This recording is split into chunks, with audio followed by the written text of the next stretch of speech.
channel. In today's video, I'll be showing you 2 more Christmas DIYs. Christmas is right around the corner and I'm finally finishing up on all of the projects that I had planned for this year. Today's projects are probably my favorite that I've done this season. I'll be showing you how I created this palette style Christmas card holder and also how I came up with these farmhouse style no-sew stockings. If you guys want to see my DIYs, then just keep watching. Starting off with DIY number 1, the materials I used to make this were 3 2x6 pieces of wood and 2 16.5 by 2.5 pieces of wood. Merry Christmas blocks from Hobby Lobby, Waverly chalk paint in plaster, folk art chalk paint in Imperial and also in Java, folk art wood tint in gray, paintbrushes, an old washcloth, mini clothespins from Dollar Tree, jute, my hot glue gun, scissors, Christmas stems from Michaels, pine cones from Dollar General, and my hammer. To start this project out, I'm painting my 2x6 pieces of wood with my chalk paint in the color plaster. I only had to do 1 coat of this paint, and I made sure that I painted along all of the edges as well. I also painted my 2 16.5 by 2.5 pieces of wood with that same chalk paint in the color plaster, and I only did 1 coat of the paint. After all of my paint has completely dried, I'm then taking my old washcloth in this wood tint in the color gray, and I'm applying it to all of my pieces of wood. And when I'm applying it, I'm going in the same direction. I'm wiping everything in a horizontal motion, not vertical. I want the wood tint to go all in the same direction. This is going to give me a nice stained finish or stained look finish. I'm applying it just like you would if you were using a wood stain, only I'm not wiping any of it off. I'm just applying it and then leaving it sit to dry. And I did only apply 1 coat of the wood tint, and once that was completely dried, I'm then taking my chalk paint in the color Java and I'm dry brushing that around all of the edges of all of my wood. I'm focusing on just the edges so that I can have a nice weathered look to all of my wood pieces. Next, I'm painting all of my wooden block letters that I picked up from Hobby Lobby with my chalk paint in the color Imperial, and I did only have to do 1 coat of this paint, and I left all of the edges of my letters the original stain color that they came in. I'm also painting the mini clothespins from Dollar Tree with that same Imperial colored chalk paint, and I think I did about 10 of them, but you can do as many of them as you want depending on how many Christmas cards you're going to be using on your holder.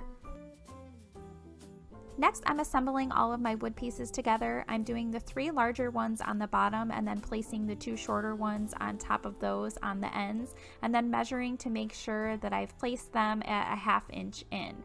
I'm then keeping my wood nice and straight, lifting it up, and then just placing some hot glue down to attach it. And don't mind my husband's hand, I didn't realize he was in the shot. And I'm doing the same thing on the other side to attach the top piece of wood, just placing some hot glue down and then pressing the wood over top. To make sure that all of my wood pieces stay attached really well, I'm adding nails on the back side of my 3 large pieces of wood. I'm doing 2 nails on the ends of each board. Next, I'm attaching my words Merry Christmas, and I'm just using this envelope to help me keep a nice straight line with all of my letters. I couldn't find my ruler, so this is all I had for my straight edge, and I'm just placing some hot glue on the back of each letter and then pressing it down onto the wood to attach it. I'm taking some of this greenery off of my Christmas stems and then I'm hot gluing them in the center of my wood above my words Merry Christmas.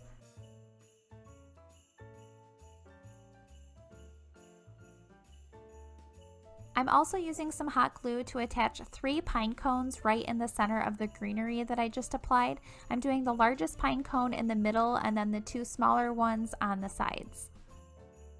Now I'm taking a piece of jute and I'm wrapping it around the top of my wood underneath my words Merry Christmas in a diagonal shape, and then I'm hot gluing the ends of the jute on the back side of my wood and then just cutting off any of the extra long jute ends.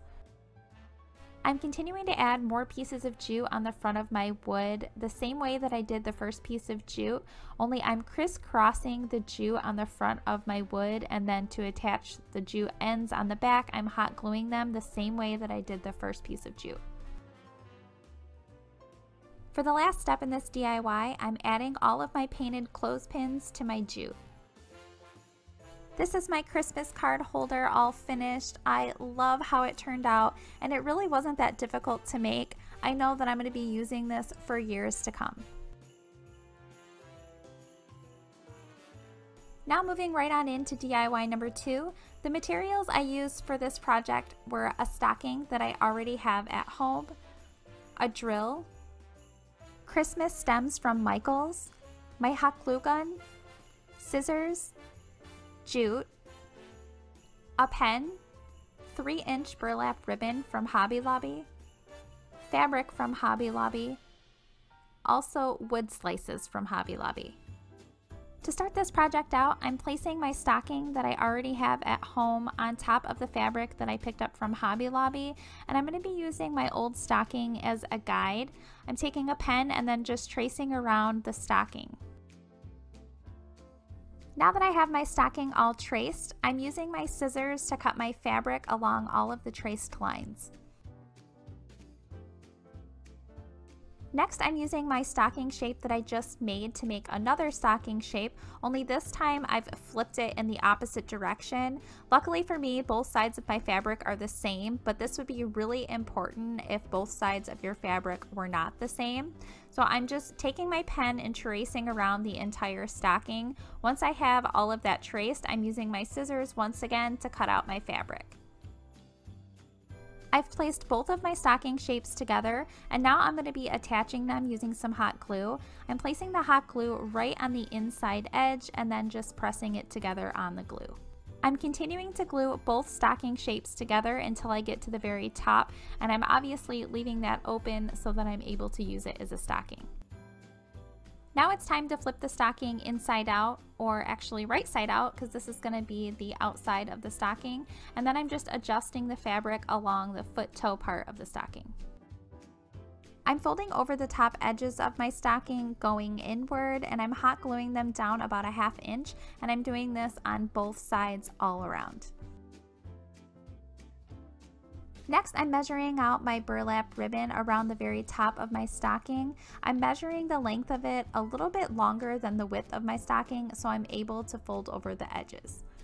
I'm measuring out a second piece of ribbon because I'm going to have 2 of them on the top of my stocking.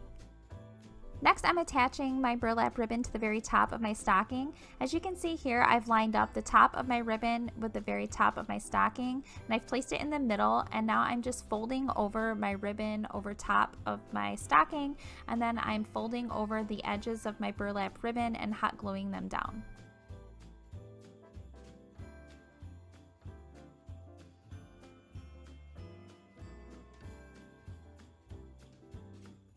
And then to make sure that all of the ribbon is nice and secure, I'm placing a little bit of hot glue underneath the ribbon and pressing it down onto my fabric.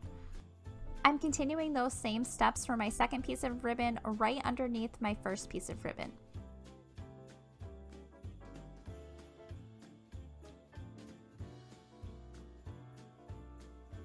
Next, I'm making my hanger for my stocking. I've cut out about a 3 by 6 inch piece of my fabric, and then I'm hot gluing the edges down to give them a cleaner look. I'm then folding this piece of fabric in half and gluing it together.